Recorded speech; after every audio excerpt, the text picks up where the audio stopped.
Hello, everyone. Today is Tuesday, January the 7th. My name is Anne-Marie Band, and this is the Moneyball Morning Report for the Benzinga Pro platform. So we're going to start with the ES, and I looked at the daily because I want you to see that really all of the charts are moving in sync with each other. It's very, very interesting. And so we know that something is coming. So let's just take a quick look at it. We have price action forcing us down from above. We can see that by the tilt in the Keltner channel. And we have prices forcing us above from below.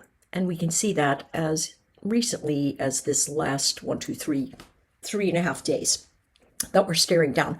Momentum is really at zero. So what it tells us is that with this momentum drift, we have to find traders that will push us up over this area for us to break out with any kind of structure. And so as it sits, bounces are sell zones and pullbacks are buy zones. My suspicion is that into the employment numbers on Friday, we should continue to see this kind of compression. But what we do notice is a fair bit of volatility. And so what we see are big moves up, big moves down. What this tells you is the following. Two things to remember. When you're looking at price levels to make a decision, or you're staring down things like 3-bar reversals, something Dakota's made really famous, right? What you have to remember is these types of reversals work best when they are relative to the larger trend. So if you're seeing, okay, I've got a 3-bar reversal. We don't have any sitting on the hourly formation here. We've got this one that's bullish. This one is good because it's moving in the direction of trend. All right. If we have a 3-bar reversal here, all it's telling us is the fade should bring us down into the next level of support because trend action is upside. But if momentum is strong, the reversals will push harder and break through important levels like they did yesterday at the value area high. And they go right down into, what is this? Wait, that's my VWAP? Okay, I'm not sure why that's showing as my VWAP, but it comes down into this line in the sand that we have right here. So that's important to remember. If you're looking for formations that tell you something's going on, and you've got something like a Keltner channel or a Bollinger Band or something like that, you know that extremes are going to help you, but everything is relative to trend. And the bigger the trend that you're staring down, the more likely it is you'll be able to wait for the formation that's telling you where you can buy or sell. I know that sounds a little bit vague, but there are a lot of us using these reversal bars, and we're not thinking about them relative to trend and formations, and that is critically important for us. Today, what do we have? We're cresting up over value area high. We've got a little bit of a sideways band, but notice pressure is coming up from underneath. Momentum is high. It tells us that pullbacks into heavy congestion should be buy zones. Where is that? Anywhere from 60.11 all the way to 59.95. Okay? Once it gets to the top here, it can ride for a while. So just follow the trend with your moving averages until you stop making new highs. And then you start thinking about, okay, once I start breaking my support zones, I really need to consider what I need to do next in terms of reversing the trade. The overall shape of the Keltner band is sideways, telling me that we'll have range trading today in all likelihood. And so that means we were looking for buys at around 6,000. We're looking for sells at around 650, maybe even the double topping formation at 60-65. Okay? Super important. Very, very important. All right, let's take a look at the NQ. Daily formation, also showing compression. I think we're waiting on, 1, what the FOMC is going to say, 2, the employment numbers, 3, the inauguration, blah, blah, blah, blah, blah, right? A lot of stuff. Keltner band is expanding in this area, but it's relatively sideways. Momentum is moving with trend.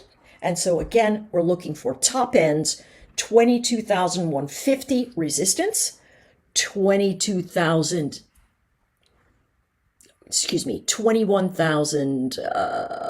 even as support, and we trade in the range. Intraday formation is a fair bit bullish, but very compressed. We know we've got the CES. Don't ask me what those letters mean. I just know it's something having to do with tech, and NVIDIA and all of the semiconductors have been really running into this. And so NVIDIA apparently released some new products. And so price action is up over the 150s today. We'll see. We'll see what happens. All right. So there we have it. Sideways pressure above the range. Now, this is why I think this is likely to break out to the north. One, we've got moving averages that are upside. We are holding a level of liquidity right here at around 21,700 to 21,650, something like that. Momentum is up, right? And although we're not breaking higher, we are holding the lows, and that compression is moving up. So we're looking at about a breakaway. I'm going to shift this number up just a little. We're looking at a breakaway event potentially at 21,770. Notice it can run hard into 21,820 or so. That's also a gamma level by Mentor Q. And then we've got this number at around 21,900 that is also a gamma line for us to watch. What if I'm wrong and this breaks down? Well, we got to lose 700.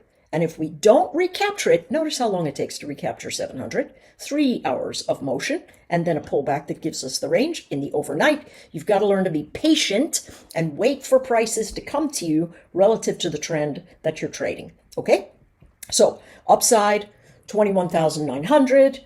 Downside could be 21,605, but I suspect we have sideways motion today. Could get a little sticky for trend traders because I don't see trend in the NQ today as it sits, unless we break out over that 770, and then we could easily have a 130-point move to the upside. All right, taking a look at Dow. Dow had a really sticky look at this. Have you ever seen this? I have not. It's been a hot minute since I've seen something like this. And now we are looking at potentially some sort of flag pattern. What is this showing? Well, we have a little bit of upside pressure from underneath, a whole lot of downside pressure from above, and momentum is flat. So there's nothing really pushing us in either direction. That gives me the idea that for the moment, moves into 43,700 should be sells. Moves into 42,350 should be buys, but we could hold value area high at 42,824. If we go to the 1 hour chart, I'm going to remove this. Noisy. We can see that in the grand scheme, we're in a bit of a sideways patch. Now, we had a low here, a lower low here, and now we're trying to hold these higher lows. So the chart is trying to lift, right? Now we've got a little bit of a sideways channel that tells us the punches to the upside should exhaust, and that is around that 23,300 area. And the pullbacks into the support zones of 42,800 should give us buying opportunities. Take a look at what happens here. It moves all the way up, very high momentum, crosses the value area high, pulls back, comes all the way down here. This is the region that price action tends to hold if they're going to move to the upside and have a reversal event. Look at how long it took for them to build that base of sideways motion. So the longer they take to build a base and they break out, tells me with this steep motion that we've got a little bit of upside pressure that pushes us into the edge of the Keltner channel. I am looking for short action at the top here at this 43,250-ish zone all the way up to 43,300. I'm going to be using my 15-minute price action event to run that, and we'll see what happens from that perspective. Okay, got those edges there. Let's look at Bitcoin. Bitcoin, wow, did it move dramatically yesterday? I mean, trend, of course. Take a look. See, it's above the zero line right here. It pulls back into support, and then as soon as the day opens, the first 2 hours of trading zoom all the way to the top, right into the liquidity area of 104,000. And now we're backing down. What does this tell us? Well, pullbacks are clearly buy zones, right? Let's go to the daily, right? We've got this flag pattern that's building here, should break in the direction of the pole. But the question is, does it come down and test 91 again? Maybe it does. Maybe they're trying to hold 100,000. I think there are a lot of people keen on this price action, trying to hold 100,000. If it doesn't, they're going to dump. And if they dump, it could come really right back down to that 88,000, 85,000. I'm ultimately looking for it to get down here to this 77,000. And then I'm very likely to put in a bigger position that I will simply roll for these futures contracts and just keep them until I feel like selling them or until the market tells me to sell them. All right. So here we are. What are we looking for? A break above 103 should send us back to 105, 107, and 109. Okay? The loss of 100,000, now they're going to try and buy it up, so dips are buy zones. The loss of 100,000 looks for buyers in the area of 99 to 98.5. They're going to try and bounce it again. If they can't get above this 102, we're going to collapse into value area high. That's about 95. And then a brand new battle will take over. My thought is we revisit 91. It's just my thought. All right, oil. Take a gander at this. So I put this chart up yesterday and I said, hey, listen, this is a bigger trend line. We know we broke out here, but now here's the bigger trend line. We got to get up over 75. What did we do yesterday? Came right into 75 on the nose, collapsed right down into the VWAP of this current range. So literally back in the sideways pressure event, but it's still holding that VWAP. What is trend? It's upside. What is momentum? It's very high, right? When it gets very high like this, it does have a tendency to fade. Where might it fade to? 71 and some change, right? I will not be buying this up here, although take a look. You see the Keltner channel? Up and up. But price action is telling me that, hold on, I'm really high up here. I'm going to make some wiggles. Notice, next time we go high like that, see what happens here? Sideways, sideways, sideways, sideways, sideways, sideways. Breaks higher under negative divergence, and then we rotate over. So, quite a bit to watch. Here we are higher. I expect sideways, sideways, sideways, sideways. Fade, and then another bounce. That's what I'm looking for. So, looking for price action. Here's the thing. If it breaks out over 74.36 today, it's very likely to run back into 75.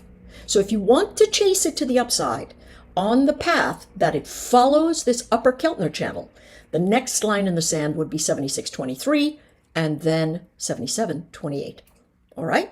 That's what we're looking for in oil. What do we have? Currently, we have a lower high and a low basing. We're up at the top.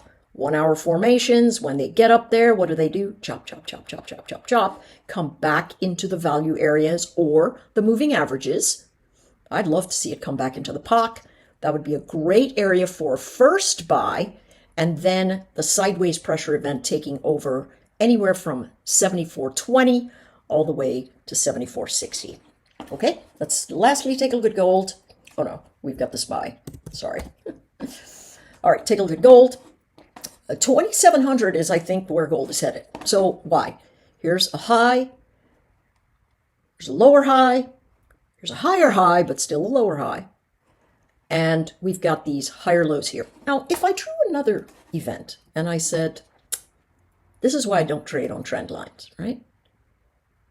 Let's say this is what I broke, right? This line right here. This line right here tells me I've got bullish pressure to the upside if I break through it, okay?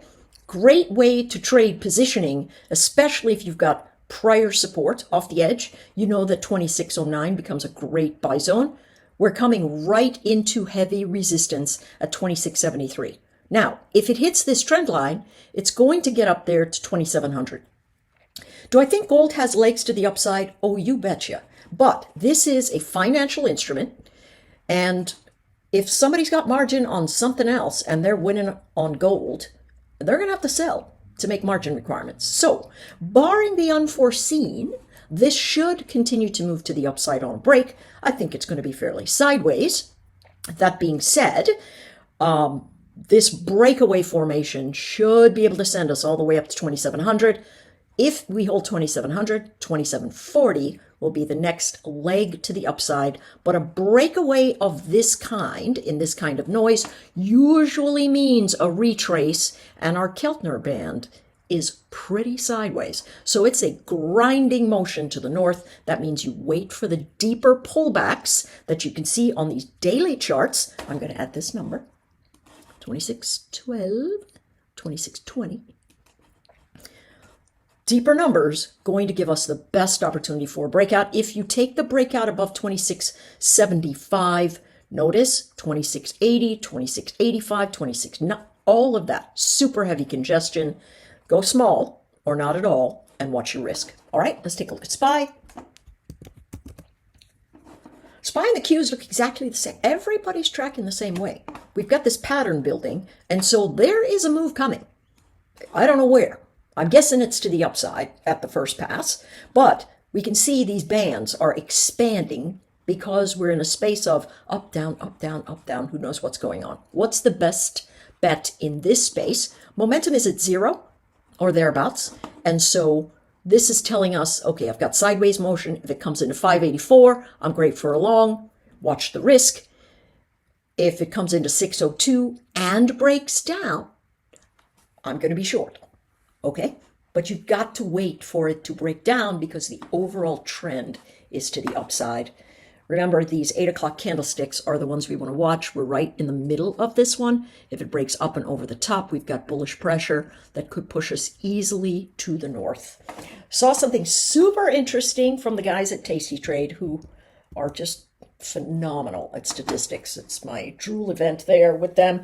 They were talking about 0 DTEs able to make so much more than in the beginning of the day rather than the end of the day by selling them, not buying them, by selling them in the first moments of the day. And that's if you've got your trend in the right direction. So we'll work on that a little bit. I think that's a fantastic opportunity for us at the Benzinga Pro level, but we got to work out a few of the details because it requires a tremendous amount of attention.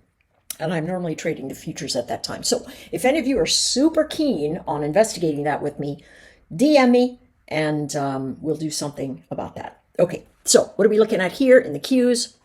1 hour formation, as I mentioned. I think the Qs are really sideways right now, holding pressure. So as long as we do not break yesterday's low, that's 522, which I would love to be a buy zone. I think it would be a lovely buy zone because it coincides with our trend formation and with heavier volume. So 522 looks like a great space for a buy zone. And then 527 to potentially 529 looks like a great sell zone. All right, folks, dug in kind of deep there, but I really want to start giving more training content here. So your eyeballs are fixated on price, momentum, and relative formations. That's going to be key as we move forward in the year. Number 1 rule, manage your risk. See you tomorrow.